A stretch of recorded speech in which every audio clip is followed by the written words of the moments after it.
Bonsoir à toutes et bonsoir à tous, comme promis voici Director's Scan.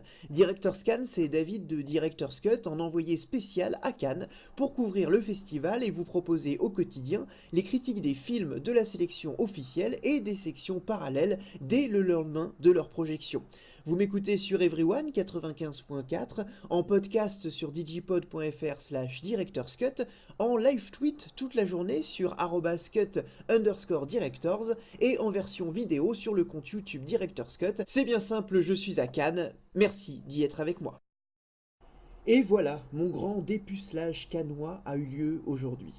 Moi qui, jusqu'à présent, durant cette interminable période des premiers émois cinéphiliques, me contentais de trépigner spasmodiquement derrière mon écran qui ne m'offrait finalement qu'une apparence de contact et d'échange, cet écran ne faisait en fait qu'entériner ma solitude. Je ziotais de loin des projections festivalières et estivalières auxquelles il m'était interdit de toucher et qui ne laissaient apparaître que ce qu'il faut pour exciter ma curiosité. Bande-annonce tout juste assez courte, trailer tout juste assez échancré, mais je devais pour satisfaire ma soif voyeuriste me contenter des retransmissions sur Canal+ à des heures indues, m'imaginant que c'était moi, là, qui interviewais Sarah Forestier, même si personnellement j'ai toujours 1000 fois préféré les actrices matures, c'est mon côté Dustin Hoffman. Mais rien, pas même une petite cérémonie d'ouverture, aucune sélection ne voulait de moi, toutes des amerlocs sauf maman. Mais maintenant que j'y ai goûté, je sens monter en moi une vigueur incontrôlable à l'érection du moindre chapiteau de projection. J'ai la force d'un ours, l'appétit d'un lion, ich bin ein Vénitien, à voir Berlin et mourir. Oui, car je veux goûter à toutes les contrées, multiplier les expériences, diversifier les positions, terrasse, orchestre, balcon, au centre, devant, sur les côtés, sur les strapontins, m'essayer à toutes les sections parallèles, tester sous acide, les prendre dès la quinzaine, quitte à finir dans un état critique.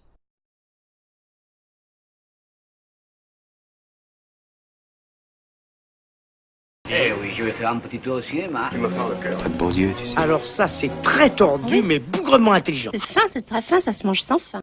Jean, mon cher Jean, comme j'ai aimé faire l'amour avec toi. Oui, le nouveau film de Jean Carénard s'appelle Faire l'amour. Fla, pour les intimes, ne me dites pas que c'est pas fait exprès. Faire l'amour, c'est son là la métaphore, c'est brutal et tendre à la fois. C'est efficace parce que c'est spontané, ou plutôt ça feint la spontanéité. Alors on va me dire, mais on nous la fait plus celle-là. C'est pas parce que la caméra est tremblante, chancelante même, que les scènes sont improvisées par des acteurs amateurs, qu'on a pour autant l'illusion du réel. Je vous rappelle qu'en face il y a Ken Loach et les Dardennes, qui démaquillent Cotillard à la truelle, et qui font chialer des enfants pour de vrai. Alors soit. Je m'empare de votre objection, merci de me l'avoir opposée, car c'est justement là qu'est le point le plus intéressant. Jean Carénard poursuit dans Fla le geste initié avec Donoma et qu'il a lui-même baptisé cinéma guérilla.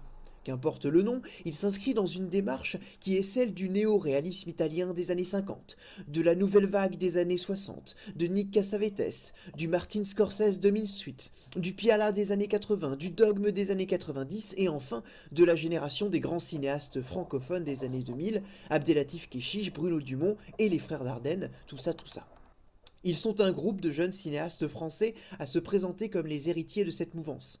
Rebecca Zlotowski, Valérie Donzelli, Jean-Charles Hue, Justine Triet, Guillaume Braque ou Céline Sciamma. Céline Sciamma qui présente à la quinzaine justement son nouveau film, ça me fait une occasion d'en parler puisque je l'ai vu aussi aujourd'hui.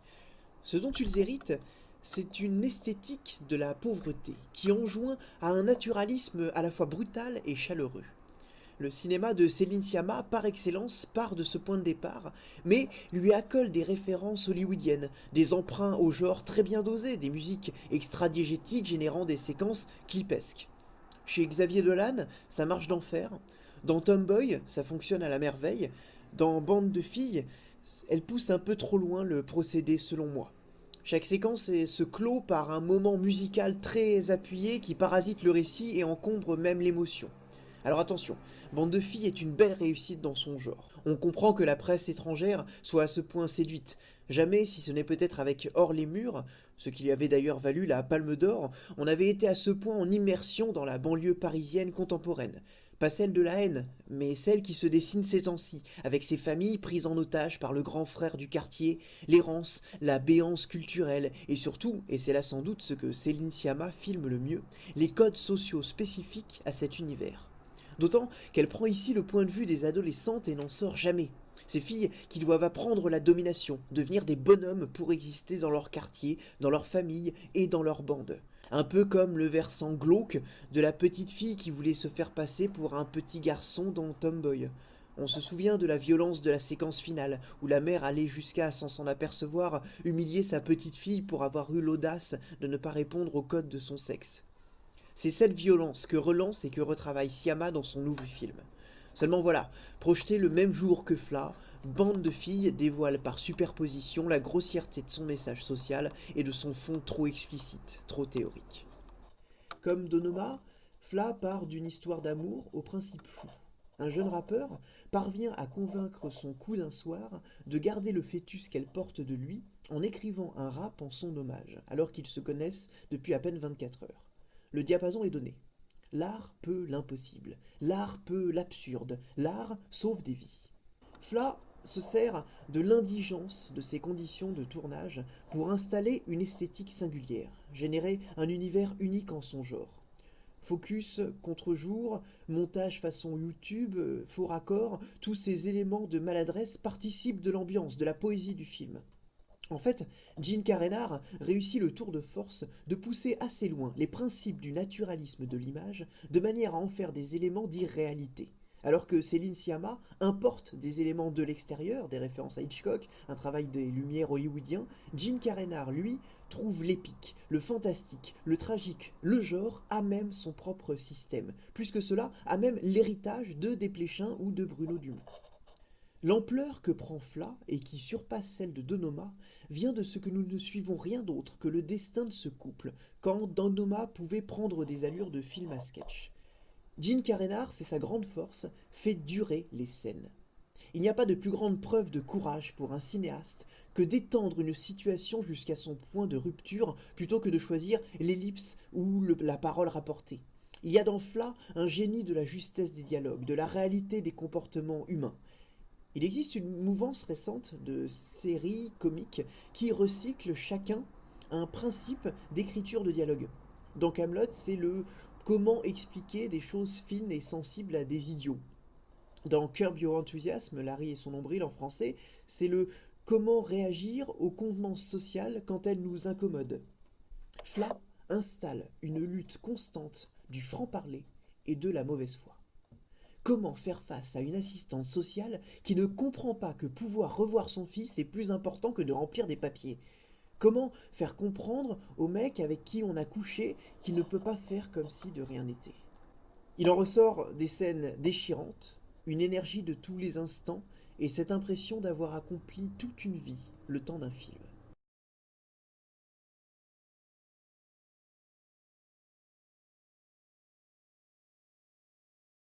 C'est une fabrication Ne artisanale. voyez surtout pas le fantasme de l'homme, mais plutôt, si vous voulez, comment dire, la recherche créative, le délire de l'artiste. Je termine avec un autre film vu aujourd'hui, celui-là pioché dans la section Un certain regard. Il s'agit du film israélien appelé Loin de mon père. Loin de mon père, c'est un film choisi pour que Un certain regard conserve sa réputation de section audacieuse et provocatrice. Seulement voilà, typiquement, à chercher la provoque, on ne trouve plus que cela. À la première scène de vomi, un spectateur sort de la salle. À la première scène d'inceste, 3 spectateurs sortent de la salle. À la première scène de scarification, 5 spectateurs sortent de la salle. On en est à 4 minutes de film. À la deuxième scène de vomi, 8 spectateurs sortent de la salle. À la scène de fellation incestueuse, j'ai arrêté de compter. À la scène de sodomie incestueuse, je suis sorti de la salle. Enfin non. Non, là, je suis d'ailleurs pas sorti de la salle, c'est pas vrai, en fait. Mais ce film aura eu au moins le mérite d'apprendre aux festivaliers débutants que je suis qu'il faut savoir s'autoriser à sortir d'une salle. Il y a trop de choses à voir ici pour perdre son temps. Depuis, je me mets toujours en bout de rang, quelle que soit la salle. La première partie du film Loin de mon père est une longue traversée du désert où l'on filme le calvaire d'une jeune fille séquestrée par son père dont elle est amoureuse. Elle n'a que lui dans sa vie, du coup, dès qu'il s'absente, elle fait des crises de boulimie et se scarifie dans la salle de bain. La deuxième partie du film est une longue traversée du désert où l'on filme le calvaire de cette même jeune fille quand elle ose sortir de chez elle. Ça fait partie de ces films que j'appelle à l'autrichienne, où il s'agit de pousser le plus loin possible le glauque et le malsain. On est entre un Precious Trash et un Ulrich Seidel sans talent. La réalisation frappe, notamment par son utilisation des objets flous en amorce. Voilà. Non, j'exagère évidemment, il y a quelques dialogues bien écrits lorsqu'il s'agit de scènes de manipulation. Et puis il y a cette scène plutôt réussie où l'on filme un viol collectif. Oui, parce qu'il y a aussi un viol collectif, et là je vous laisse deviner le nombre de spectateurs qui sont partis de la salle. Viol collectif donc qui est filmé non de l'intérieur, mais du point de vue de ceux qui le regardent avoir lieu et le commentent en direct. Mais voilà, au final, Loin de mon père fait partie de ces films qui nous rappellent que Cannes, c'est aussi de l'esbrouffe, et qu'on ne peut pas aveuglément leur faire confiance. Voilà, c'est tout pour aujourd'hui. Retrouvez Directeur Scan dès demain à 17h sur la radio Everyone et bien sûr en podcast sur digipod.fr. N'oubliez pas aussi de suivre toute la journée le compte @cut_directors sur Twitter pour avoir mes impressions en live à la fois des films et du festival en lui-même. Et d'ici là, bonne toile, à demain.